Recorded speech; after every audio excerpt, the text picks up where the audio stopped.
Hello there, Captains, and welcome to another exciting episode of Game Fact Files. In today's adventure, we'll be setting sail into the dynamic universe of Piece TCG and address the very first question that arises for players, whether they are engaging duels with friends or gearing up for competitive tournaments.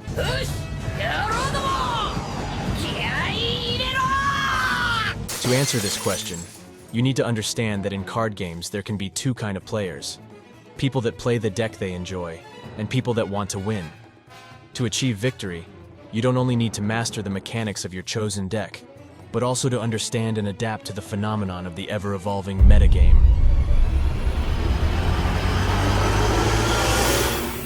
Before we jump right into it, let me provide you with a brief overview of what we'll be exploring in this video.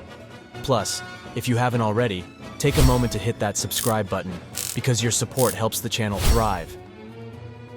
We will explain what meta and metagame means in TCG, and how to choose a deck according to metagame.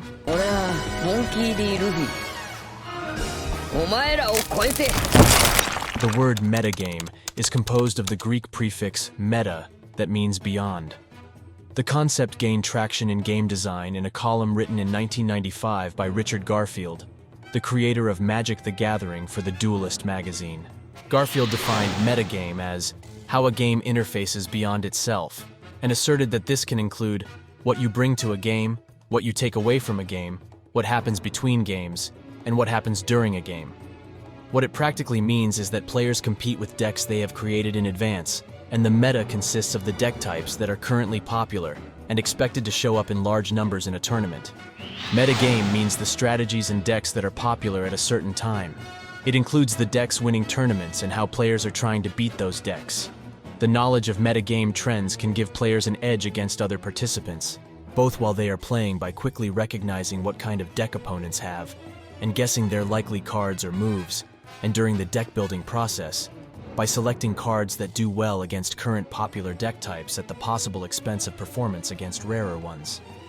Another example of metagaming would be bluffing opponents into expecting cards that you do not have, or surprising the competition with cards they are not prepared for. For example, you can bluff an opponent leaving one Dawn open that you might have a guard point on hand. Or if the meta is full of aggro characters, you can surprise them by including some Gum Gum Red Hawk in deck when they aren't included in popular deck lists.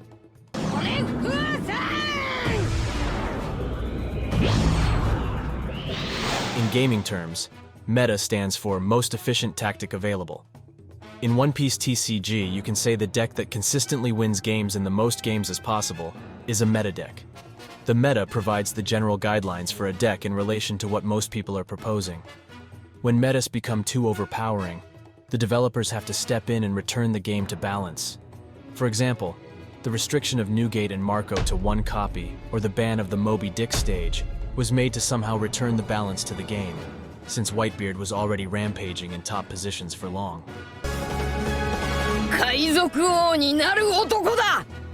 When it comes to deck building, the first thing you'll need to have in mind is to see who are you playing against to. If you are competing against 20 people in your store championship, the deck you need to play is a deck that will have more chances to win those 20 people. Every store has a different meta, and that's why you see different kind of leaders win in different stores different days. With the release of OP04, there are some famous new decks like Rebecca, Doffy, Crocodile, and much more, but the outcome of them depends on what the other player choose to play. If most of your opponents are playing something aggro like Zoro, or something that has a lot of early characters like Law, you will eventually need to play Rebecca. Having Kyros and Leo getting free kills will overwhelm the game easily. From the other side, if most of the players will play Rebecca, you will need to play Blue Crocodile to get the advantage. Sending Luffy at the bottom with Gum Gum Red Rock or Mihawk makes the match favor to you. Being more specific, a Crocodile list could contain Sentomaru with Pacifista and have the job done versus Rebecca. Sentomaru is great versus yellow decks that they only have Thunderbolt, and also very good versus the new Doffy, since most of the lists have no removal other than Punk Gibson to rest him. While Rebecca can statistically win a Zoro and a Blue Crocodile can win a Rebecca deck, a Zoro can outrun Crocodile's bounce with rush characters. You will often notice that usually 3 leaders are getting countered each other in a circle. Tweaking your deck according to your opponents is crucial when attending a tournament. If you're competing aggressive decks like Zoro, you will probably need to tweak the deck and play a different Crocodile version with Ulti and Dragon Twister. The act of building decks with the specific intention of countering the strategies of others is what it's called metagaming.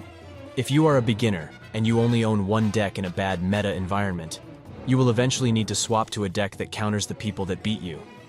If your deck is mid-range and you are mostly losing from late-game control decks, your second deck should be aggressive so you can outrun them. Having a bunch of leaders already in game and more leaders getting released each quarter is what makes the metagame evolving, giving diversity. That was all for today, Captains. I hope you enjoyed the video, and we'll see you soon with more exciting content about One Piece.